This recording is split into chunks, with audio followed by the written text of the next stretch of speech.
mengatakan sesuatu pertanyaan itu tidak boleh dikeluarkan berkenaan dengan sifat atau kelakuan siapa-siapa, melainkan sifat dan kelakuannya dalam menjalankan urusan-urusan jawatannya saja.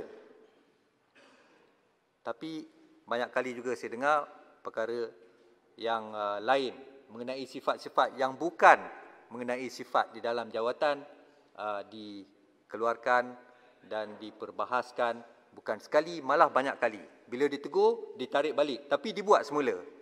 So, itu macam intentional. Saya rasa itu pun kita perlu perhatikan. Itu skill, Datuk Pertua. Ya, skill. Ya.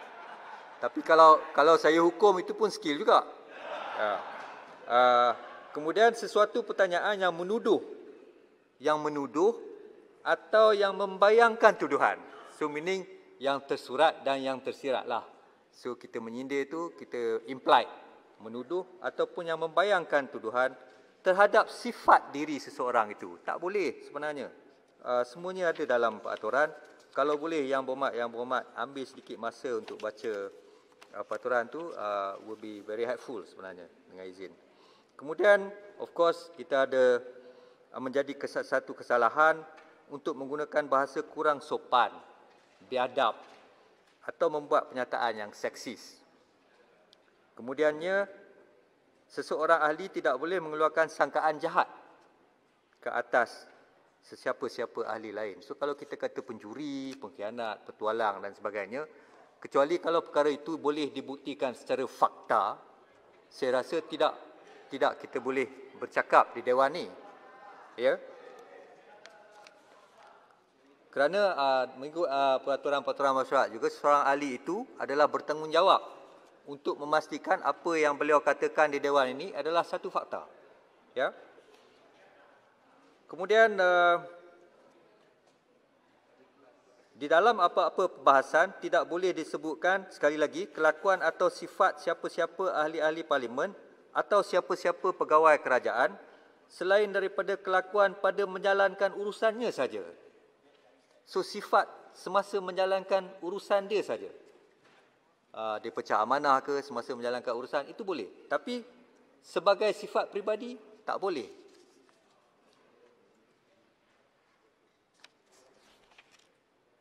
Yang ini yang penting. Yang ini yang selalu orang banyak kali saya lihat dilakukan.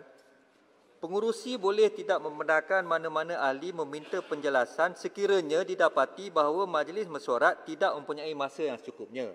So, saya pun telah banyak kali pesan, kalau masa tak cukup, tak perlulah menyoal dan meminta penjelasan yang tambahan lagi apabila perkara itu tak ada kena-mengena dengan isu yang sedang diperbahaskan. Tidak mempunyai masa yang secukupnya untuk menyelesaikan urusannya, atau, ini penting, jika pengurusi mempercayai bahawa niat ahli yang meminta penjelasan adalah semata-mata untuk mengacau ahli yang sedang bercakap. Ingat tu Arau. Itu Arau selalu kacau ni. Ingat tu balik. Itu jelutong. Jelutong. okey. Saya rasa Arau dengan baling kuat lah. Arau. Jelutong dengan baik-baik jelutong. Arau. Bantu kawan. Jadi kita nampak kedua-dua pihak menuduh antara satu sama lain. Jadi siapa yang bersalah, guilty tu, siapa makan cili dia lah rasa pedas. Jadi saya ingin menasihatkan agar kalau boleh kita bukan saja membaca peraturan-peraturan mesyuarat, malah kita menghayatinya. Marilah kita adakan persidangan di dalam Dewan ini dengan harmoni, dengan kualiti debat, kualiti perbahasan yang baik, yang memperdebatkan, yang membahaskan isu-isu yang berkenaan mengenai sesuatu usul itu, agar kita memanfaatkan masa kita di sini. Ya, ramai orang yang kata tak dapat orang kata cukup masa untuk berbahas, tapi saya rasa ada masa untuk bahas itu cukup, tapi kita tak perbahaskan, tak menggunakan masa itu dengan sewajarnya. Ya, tu Pertua. Saya. Pada perkiraan Datuk Pertua, adakah selama kami berdebat ini ada kualiti ataupun kurang kualiti? Boleh saya jawab secara bertulis tak? Saya tiru Yang Berhormat Menteri kita. Alaila Muhammad